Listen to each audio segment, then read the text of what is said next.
What has been achieved to me is worthy of praise and emulation. But I must make it very clear, as far as I'm concerned, provision of goods and services is the responsibility of government or leaders of nations.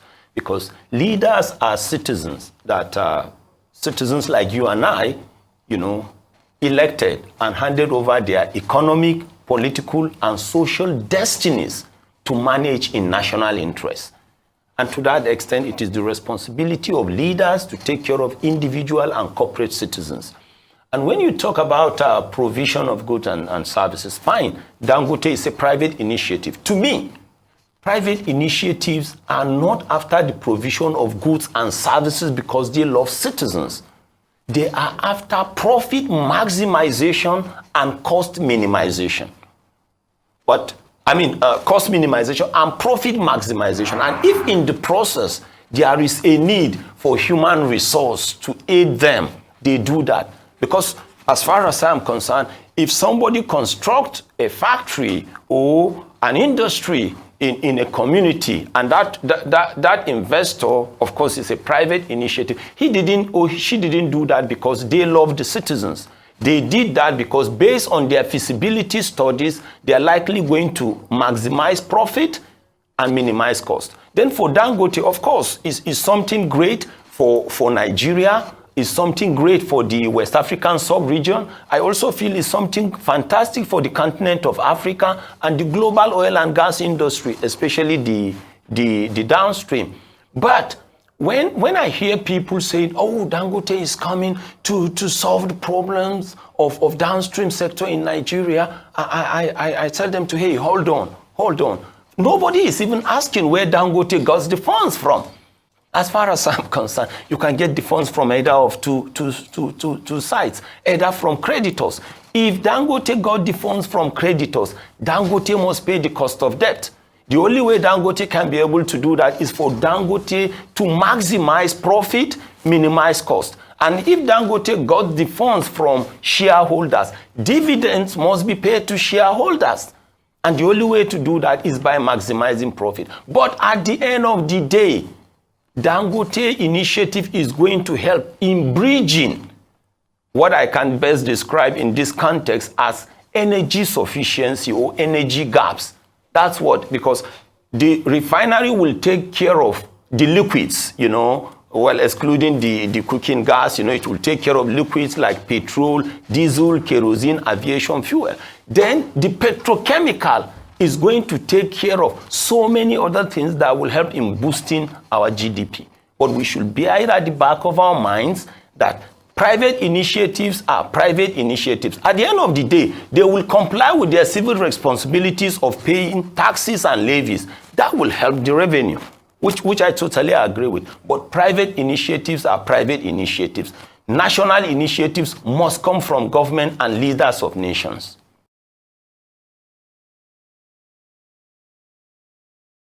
I notice this dumb argument, when you're discussing with people you thought are technocrats, but they are probably praise singers, And I'm saying this because I notice that when you really discuss with so many people, as far as restructuring mechanisms are concerned of nations, many people don't know the difference between deregulation and liberalization.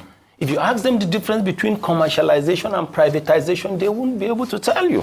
And that's why I hear people saying the telecom sector was privatized or was deregulated. Is not correct. But I don't want to dwell on that. I just want to tell you that as far as I am concerned, it is the duty of government to have state-owned functional refineries or refining facilities.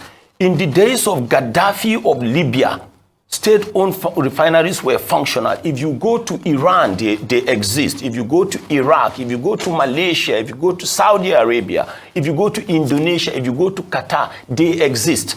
I have not heard about a barrel. A barrel is, of course, the unit of measurement of crude oil. I have not heard about a barrel of crude oil being stolen in the Libya of Gaddafi, or in Saudi Arabia, or in Malaysia, or in Qatar, or anywhere.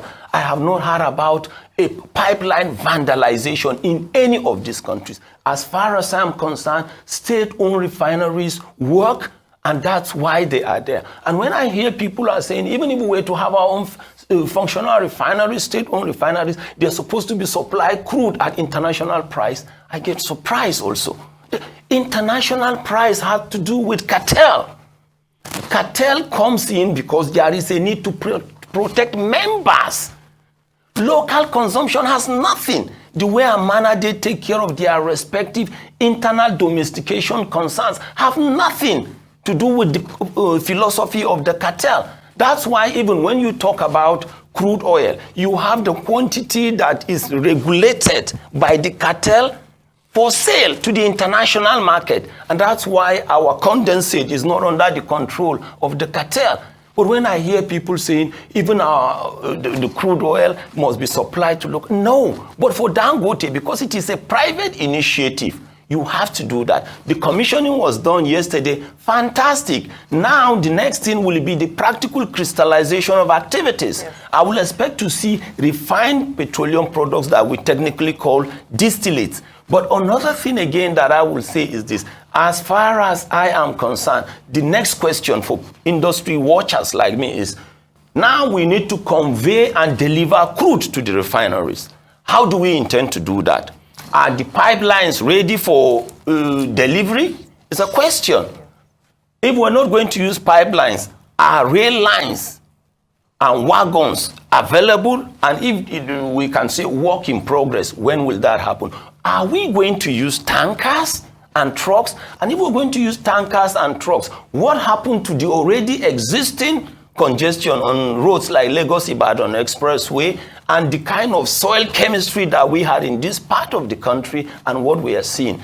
Those are the kind of things that will concern people like me.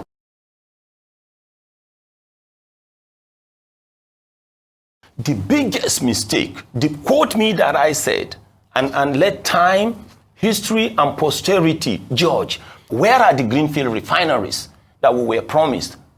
Where are they? We can't see them. Before the removal of subsidy, a liter of diesel was like about 80 Nigerian naira. We were told that once the subsidy was removed, there was going to be competitive pricing, we're going to see investors and the rest. Today, a liter of diesel is close to like 800 Nigerian naira. Quote me that I said there are no investors.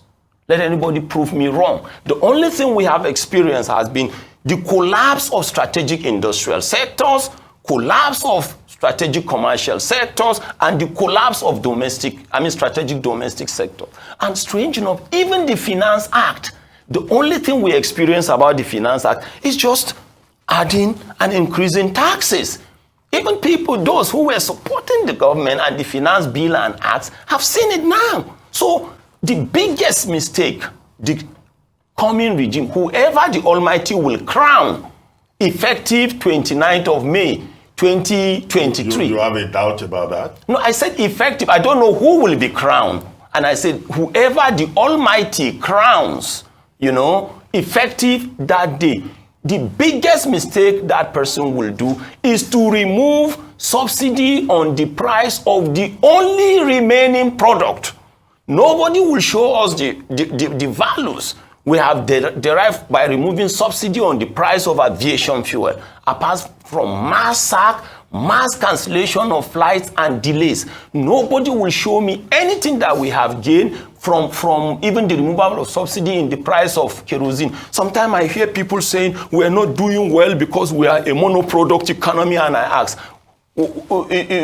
is Saudi Arabia a di, tri, tetra, penta, hexa, deca product economy? The answer is no. Is Indonesia a deca product economy? The answer is everything is based on the initiative, creativity, and dexterity of leaders, whether people accept it or not. As far as the oil and gas industry is concerned, whether you're talking on land activities, swamp, shallow waters, and deep offshore, we are experiencing leadership mismanagement and leadership docility, and it's not going to take us anywhere.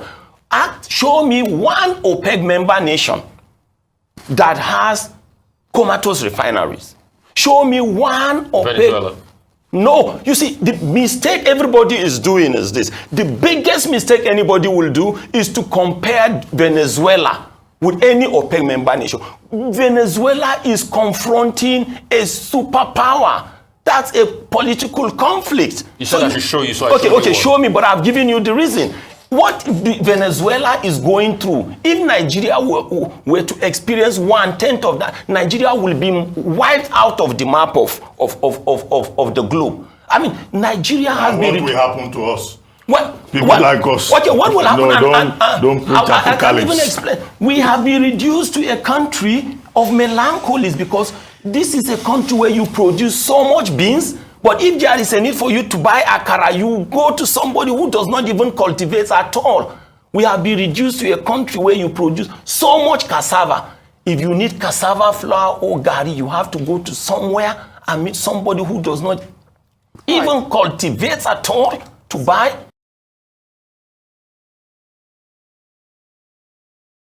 Start with decarbonization, and I want to ask a simple question. Very simple question.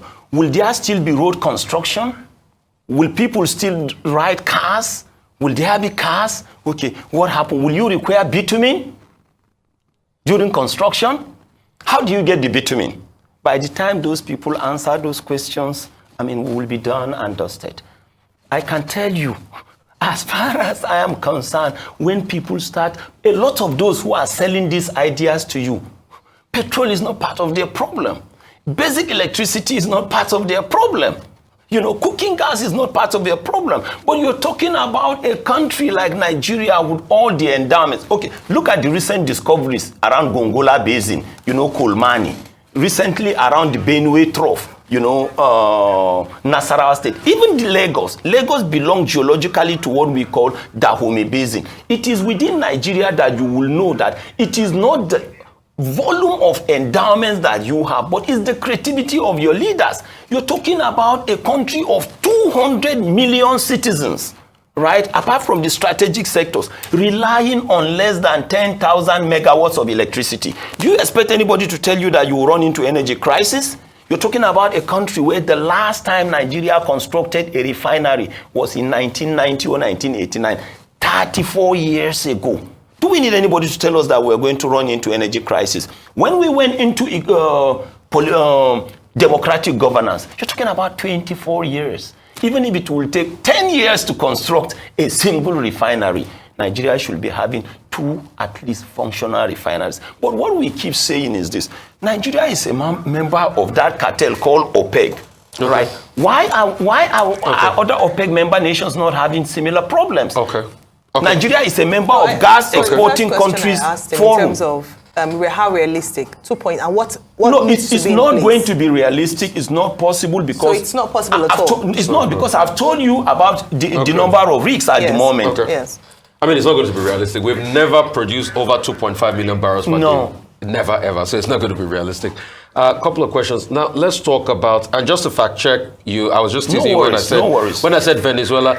Venezuela actually has working refineries. In fact, they have the third largest refinery in the world. And we knew what happened to Maduro. Yeah. So, but and Hugo Chavez. No. So let's talk about, you know, subsidy now. What now happens about the 11, trillion subsidy bill? Let me answer it. The first question briefly, please. Subsidy is a globally accepted economic pain cushioning concept. Subsidy is not a Nigerian concept. And if subsidy does not work in Nigeria, that will never invalidate the universal relevance. And let me give you a practical example. The only reason why you have the Nigerian army, even though they were not those who killed Shekau, you have the Navy, Civil Defense, you have the security agents, is because there is a need to provide subsidy in security. The only reason why you have teaching hospitals, federal medical centers, dispensaries, is because there is a need for government to provide subsidy in health.